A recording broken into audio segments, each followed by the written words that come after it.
ବର୍ଷା ଦିନ ହେଇଥାଏ। ମଧୁବନ ଜଙ୍ଗଲରେ ରହୁଥିବା ରାଜୁ କାଉ କୋଦାଳ ଧରି କ୍ଷେତରେ କାମ କରୁଥାଏ। ଯାଉଛି ଜଲ୍ଦି ଜଲ୍ଦି କାମ କରିବି, ଆଉ କାମ ସାରିଦେଇ ଏ କ୍ଷେତରେ ତରଭୁଜ ମଞ୍ଜି ଲଗେଇଦେବି। ବର୍ଷା ତ ହେବ, ତେଣୁ ମତେ ଆଉ ପାଣି ଦେବାକୁ ପଡିବନି, ଆଉ ମୋ ଫସଲ ଜଲ୍ଦି ଜଲ୍ଦି ଅମଳ ହେଇଯିବ। ରାଜୁ ଏମିତି କହୁଥାଏ। ହଠାତ୍ ଗୋଟିଏ ବିଜୁଳି ଆସି ପାଖ ତାଳ ଗଛରେ ମାଡ଼ ହେଲା, ଆଉ ତାଳ ଗଛଟି ଜଳିବାକୁ ଲାଗିଲା। ବାପ୍ ରେ ବାପ୍, କେତେ ଜୋରରେ ବିଜୁଳି ମାରିଲା। ଦେଖୁନ, ସେ ତାଳ ଗଛଟା କେତେ ଜୋରରେ ଜଳୁଛି। ଯାଉଛି, ଆଉ ଏଠି କାମ କରିବିନି। ପାଗ ଖୋଲୁ, ପାଗ ଖୋଲିଲେ ମୁଁ ଆସି ଏଠି କାମ କରିବି। ଏମିତି କହି ରାଜୁ ସେଠୁ ଘରକୁ ଚାଲିଗଲା। ଆରେ ରାଜୁ, ତମେ କଣ କ୍ଷେତରେ କାମ କଲନି କି? ଆଉ ଏତେ ଜଲ୍ଦି ଚାଲି ଆସିଲା ଯେ? ଆରେ ମୁଁ ତ କ୍ଷେତରେ କାମ କରୁଥିଲି, ହଠାତ୍ ଗୋଟେ ବିଜୁଳି ମାରିଲା, ସେ ପୁଣି ମୋ ପାଖରେ ଥିବା ତାଳ ଗଛକୁ। ଆଉ ତମେ ଜାଣିଛ, ବିଜୁଳି ବାଜିଲାରୁ ସେ ତାଳ ଗଛଟା ହୁତୁ ହୁତୁ ହେଇ ଜଳିଲା। ବାପ୍ ରେ, ବେଳା ଭଲ, ମୋ ଦେହରେ ବିଜୁଳି ମାଡ଼ ହେଇନି। ବିଜୁଳି ମାଡ଼ ହେଇଥିଲେ ନା, ମୁଁ ତ ସେଇଠି ମରି ଯାଇଥାନ୍ତି ଆଉ। ହେ ଭଗବାନ, ତୁମ ବେଳା ଭଲ, ବିଜୁଳି ତୁମ ଦେହରେ ବାଜିନି। ବିଜୁଳି ବାଜିଥିଲେ କଣ ଯେ ହେଇଥାନ୍ତା, ମତେ ତ ସେ କଥା ଭାବିଲା ବେଳକୁ ଡର ଲାଗୁଛି। ଗୋରି ଏମିତି କହୁଥାଏ। ହଠାତ୍ ଜୋରରେ ବର୍ଷା ଆରମ୍ଭ ହେଇଗଲା। ଗୋରି, ଏବେ ତ ଜୋରରେ ବର୍ଷା ହେଲାଣି, ତୁମେ ଗୋଟେ କାମ କର, ମୋ ପାଇଁ ଟିକେ ଚା ନେଇକି ଆସ। ଏ ବର୍ଷାରେ କିଏ ଚା କରିବ କହିଲ? ତମେ ଗୋଟେ କାମ କର, ମୋ ପାଖରେ ଗୋଟେ ପିଜୁଳି ଅଛି, ତାକୁ ଖାଇନିଅ। ହଉ ଠିକ ଅଛି, ଦିଅ। ଏହାପରେ ଗୋରି ରାଜୁକୁ ଗୋଟିଏ ପାଚିଲା ପିଜୁଳିଟିଏ ଦେଲା ଓ ରାଜୁ ମନ ଖୁସିରେ ପିଜୁଳି ଖାଇଲା। ଏମିତି ସେ ଦିନ କଟିଲା ଓ ପରଦିନ ସକାଳ ହେଲା। ବର୍ଷା ଛାଡି ଯାଇଥାଏ, ତେଣୁ ରାଜୁ କୋଦାଳ ଧରି କ୍ଷେତକୁ ଚାଲିଲା। ଆଉ ଟିକେ ପରେ କ୍ଷେତରେ ପହଞ୍ଚି କ୍ଷେତରେ କାମ କଲା। ହଁ, ଏତେବେଳକୁ କାମ ସରିଲା। ଯାଉଛି ସେ ଗଛ ତଳେ ଟିକେ ବିଶ୍ରାମ କରିବି, ଆଉ ତାପରେ ଘରକୁ ଯିବି। ଏମିତି କହି ରାଜୁ ପାଖରେ ଥିବା ଗଛ ମୂଳକୁ ଗଲା, ଆଉ ସେଠି ବିଶ୍ରାମ କଲା। ଟିକେ ସମୟ ପରେ କଣା ପେଚା ସେଠାକୁ ଆସିଲା। ଆରେ, ଏ ରାଜୁ କଣ ଏଠି ଏମିତି ଶୋଇଛି?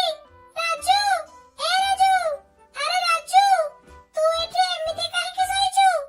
ଏଇ କ୍ଷେତରେ ଟିକେ କାମ କରୁଥିଲି ତ, ସେଥିପାଇଁ ଟିକେ ଥକା ଲାଗିଲା, ତେଣୁ ମୁଁ ଏଇ ଗଛ ତଳେ ଟିକେ ବିଶ୍ରାମ କରିନେଲି। ରାଜୁ, ତୁ ଏ କ୍ଷେତରେ କଣ ସବୁ ଲଗେଇଛୁ?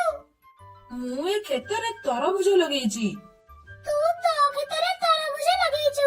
ଆର ପାଖ ଜଙ୍ଗଲରେ ଗୋବରା ଚିଲ ବି ତରଭୁଜ ଲଗେଇଛି। ଏଥର ତୁମ ଦୁଇ ଜଣଙ୍କର ତରଭୁଜ ଭଲ ବିକ୍ରି ହେବ। ହଁ, ଦେଖାଯାଉ କଣ ହଉଛି। ତରଭୁଜ ହେଲେ ସିନା ଆମେ ତରଭୁଜ ବିକ୍ରି କରିବୁ। ଗତ ଥର ତ ବନ୍ୟା ହେଇ ମୋ ତରଭୁଜ ସବୁ ଭାସିଗଲା। ଆଉ ଏଥରଟା ଯଦି ସେମିତି ହୁଏ ନା, ମୁଁ ଆଉ ଆରଥରକୁ ତରଭୁଜ ଚାଷ କରିବିନି। ହଁ ହଁ, ତା ତ ଠିକ୍। ହଉ, ଚାଲ ଏଠୁ ପଳେଇବା, ବର୍ଷା ଆସିଲାଣି। ହଁ ହଁ, ଚାଲ ପଳେଇବା। ଏହା ପରେ ସେମାନେ ସେଠୁ ଚାଲିଗଲେ। ଏହା ଭିତରେ କିଛି ଦିନ ବିତିଗଲା, ଆଉ ଠିକ ଭାବେ ବର୍ଷା ହେଲାରୁ ରାଜୁର କ୍ଷେତରେ ବହୁତ ପ୍ରକାରର ରଙ୍ଗୀନ ତରଭୁଜ ଫଳିଲା। ଆଉ ରାଜୁ ତରଭୁଜକୁ ଦେଖି ବହୁତ ଖୁସି ହେଲା। ହେଲେ ଗୋବରା ଚିଲର ତରଭୁଜ ପାଣିରେ ପଡି ପୋଚା ହେଇଗଲା, ତେଣୁ ଗୋବରା ଚିଲର ମନ ବହୁତ ଦୁଃଖ ଥାଏ। ମୁଁ କେତେ କଷ୍ଟରେ ତରଭୁଜ ମଞ୍ଜି ଲଗେଇଥିଲି, ଆଉ ଏ ବର୍ଷାରେ ମୋର ସବୁ ତରଭୁଜ ନଷ୍ଟ ହେଇଗଲା। ଆଉ ଦିନେ ମୁଁ ଏ ଫସଲ କରିବିନି। ସାହୁକାରଙ୍କଠୁ ଟଙ୍କା କରଜ ଆଣିଥିଲି, ଏବେ ମୁଁ ତାଙ୍କୁ ତାଙ୍କ ଟଙ୍କା କେମିତି ଫେରେଇବି? ହଁ ହଁ, ଯାଉଛି, ଆର ପାଖ ଜଙ୍ଗଲରେ ରାଜୁ ତରଭୁଜ ଚାଷ କରିଛି, ଯାଉଛି ତା ତରଭୁଜ ଚୋରି କରି ନେଇ ଆସିବି। ଗୋରି, ଦେଖିଲ, କେତେ ବଡ ବଡ ତରଭୁଜ ଫଳିଛି। ଏଥର ଆମେ ଏକୁ ବିକ୍ରି କରି ଭଲ ପଇସା ପାଇବା। ହଁ ହଁ, ଏଥର ଆମ ଗରିବ ଦିନ ସରି ସରିଯିବ। ହଉ ଗୋରି, ଚାଲ ଯିବା। ରାଜୁ, ତମେ ଗୋଟେ ତରଭୁଜ ଆଣ, ଆମେ ତାକୁ ନେଇ ଘରେ ଖାଇବା। ହଉ ଠିକ ଅଛି, ମୁଁ ତରଭୁଜ ଆଣୁଛି। ଏହାପରେ ରାଜୁ ତା କ୍ଷେତରୁ ଗୋଟେ ତରଭୁଜ ଛିଡେଇଲା ଏବଂ ତାକୁ ନେଇ ସେମାନେ ଘରକୁ ଫେରିଲେ। ବାଟରେ ସେମାନେ ଦେଖିଲେ ଗୋଟେ ବୁଢୀ ଚଢେଇ ଗଛ ତଳେ ବସି କାନ୍ଦୁଥାଏ। ରାଜୁ ଓ ଗୋରି ବୁଢୀ ଚଢେଇ ପାଖକୁ ଗଲେ। ଆରେ ମାଉସୀ, କଣ ହେଇଛି ତମର? ତୁମେ ଏମିତି କାନ୍ଦୁଛ କଣ ପାଇଁ? କଣ କହିବି ପୁଅ, ଏ ବର୍ଷା କାରଣରୁ ମତେ ଖାଦ୍ୟ ମିଳୁନି। ମୁଁ 4 ଦିନ ହେଲାଣି ଉପାସ ଅଛି, ତେଣୁ ଭୋକରେ ମୋ ପେଟ ଯନ୍ତ୍ରଣା ହଉଛି। ତୁମ ପାଖରେ କଣ କିଛି ଖାଦ୍ୟ ଅଛି କି? ନାଇଁ ନାଇଁ, ଆମ ପାଖରେ କିଛି ଖାଦ୍ୟ ନାହିଁ। ଓହୋ ଗୋରି, ଦେଖୁଛ ତ ବୁଢୀ ମାଉସୀ ଭୋକରେ ଛଟପଟ ହେଉଛି, ଆଉ ତୁମେ ତାକୁ ଖାଦ୍ୟ ଦବ କଣ? କହୁଛ କଣ ଖାଦ୍ୟ ନାହିଁ? ଗୋଟିଏ ତ ତରଭୁଜ, ତା ପୁଣି ଆମେ ପ୍ରଥମ କରିକି ଆମେ ଆମ କ୍ଷେତରୁ ଆଣିଛେ। ଆମେ ଯଦି ସେ ତରଭୁଜ ବୁଢୀ ମାଉସୀକୁ ଦେଇଦବା, ଆମେ କଣ ଖାଇବା? ଓହୋ, ଘରେ କଣ ଆଉ ଖାଦ୍ୟ ନାହିଁ? ଆମେ ଘରକୁ ଗଲେ ଖାଦ୍ୟ ଖାଇଦବାନି? ତମେ କିଛି କୁହନି, ମୁଁ ଏ ତରଭୁଜକୁ ଏ ମାଉସୀକୁ ଦେଇ ଦଉଛି, ହେଲା? ହଉ ଦିଅ ଦିଅ। ଏଇ ନିଅ ମାଉସୀ, ଏ ତରଭୁଜ ଖାଇନିଅ। ଏ ତରଭୁଜ ମୁଁ ମୋ କ୍ଷେତରୁ ଆଣିଛି, ନିଅ ଏକୁ ଖାଇଦିଅ। ଧନ୍ୟବାଦ ଧନ୍ୟବାଦ ପୁଅ, ତୁ ମତେ ଏ ତରଭୁଜ ଦେଇ ମତେ ଗୋଟେ ବଡ ସାହାଯ୍ୟ କଲୁ। ଭଗବାନ ତତେ ଭଲରେ ରଖନ୍ତୁ। ହଉ ମାଉସୀ, ଆମେ ଏବେ ଆସୁଛୁ। ଏମିତି କହି ରାଜୁ ଗୋରିକୁ ନେଇ ସେଠୁ ଚାଲିଗଲା। ସେମାନେ ଗଲା ପରେ ବୁଢୀ ମାଉସୀ ସେ ତରଭୁଜ ଖାଇଲା। ଆରେ ବା, କେତେ ସୁନ୍ଦର ଆଉ ସ୍ୱାଦିଷ୍ଟ ତରଭୁଜ ହେଇଛି। ଯାହା ହେଉ, ଏକୁ ଖାଇ ମୁଁ ମୋର ଭୋକ ମେଣ୍ଟେଇ ଦେଲି। ଏମିତି ଟିକେ ସମୟ ବିତିଗଲା, ଆଉ ଗୋବରା ଆସି ରାଜୁର ତରଭୁଜ କ୍ଷେତରେ ପହଞ୍ଚିଲା। ଆରେ ବା, ଏଠି ତ ଏ ରାଜୁର ବହୁତ ରଙ୍ଗୀନ ରଙ୍ଗୀନ ତରଭୁଜ ଫଳିଛି। ଯାଉଛି, ଏଠୁ ତାର ସବୁ ତରଭୁଜ ଚୋରି କରି ନେଇଯିବି। ଏମିତି କହି ଗୋବରା ତରଭୁଜ ତୋଳିବାକୁ ଗଲା ଏବଂ ତରଭୁଜ ତୋଳିଲା। ହଠାତ୍ ବୁଢୀ ମାଉସୀ ସେଇ ରାସ୍ତାରେ ଆସି ସେଠି ପହଞ୍ଚିଲା, ଆଉ ଦେଖିଲା ଗୋଟିଏ ଚିଲ ତରଭୁଜ ତୋଳୁଛି। ଆରେ ଇଏ କିଏ?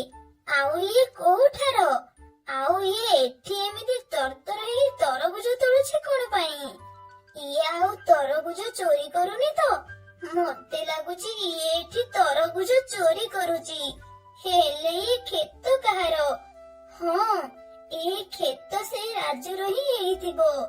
ଯାଉଛି, ଜଲ୍ଦି ଜଲ୍ଦି ଯାଇ ରାଜୁକୁ ଡାକି ଆଣିବି। ଏମିତି କହି ବୁଢୀ ମାଉସୀ ରାଜୁ ପାଖକୁ ଗଲା ଓ ରାଜୁକୁ ସବୁ କଥା କହିଲା। ସବୁ କଥା ଶୁଣି ରାଜୁ ଓ ଗୋରି ଆଶ୍ଚର୍ଯ୍ୟ ହେଲେ, ଆଉ କ୍ଷେତ ଆଡକୁ ଆସିଲେ। କ୍ଷେତ ପାଖରେ ପହଞ୍ଚି ଦେଖିଲେ ଗୋବରା ତାଙ୍କ ତରଭୁଜ ତୋଳି ନେବାକୁ ବାହାରିଛି। ହଇରେ ଚୋର, ତୋର ତ ସାହସ କିଛି କମ ନୁହେଁ। ରହ, ଏବେ ତୋତେ ଦଉଛି। ଗୋରି ଗୋରି, ଆଣ ମୋ ଠେଙ୍ଗା, ଏକୁ ମୁଁ ଆଜି ମାରିଦେବି। ହଁ ହଁ, ଧର ଧର ତାକୁ।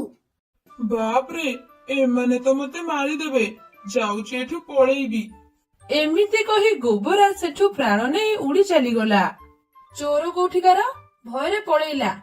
ଧନ୍ୟବାଦ ଧନ୍ୟବାଦ ମାଉସୀ, ଯାହା ହେଉ ତମେ ଆମକୁ ଠିକ ସମୟରେ ଡାକିଦେଲ, ନହେଲେ ମୋର ବର୍ଷକର ପରିଶ୍ରମ ବୃଥା ହେଇଯାଇଥାନ୍ତା। ପୁଅ, ତୁ ପରା ମତେ ତରଭୁଜ ଦେଇ ମୋ ଜୀବନ ବଞ୍ଚେଇଥିଲୁ, ଆଉ ତା ଆଗରେ ଏ ସାହାଯ୍ୟ କଣ? ମାଉସୀ, ତୁମକୁ ବହୁତ ବହୁତ ଧନ୍ୟବାଦ। ହଉ ରାଜୁ, ଚାଲ ଏ ତରଭୁଜକୁ ବଜାରରେ ବିକ୍ରି କରିଦବା। ହଁ ଚାଲ। ଏହା ପରେ ସେମାନେ ସବୁ ତରଭୁଜ ତୋଳି ନେଲେ, ଆଉ ତାକୁ ନେଇ ବଜାରରେ ବିକ୍ରି କରିଦେଲେ। ସେଥିରୁ ତାଙ୍କୁ ଭଲ ପଇସା ମିଳିଲା ଓ ସେମାନେ ସେଥିରେ ଖୁସିରେ ରହିଲେ। ଜଙ୍ଗଲ ମଝିରେ ଗୋଟେ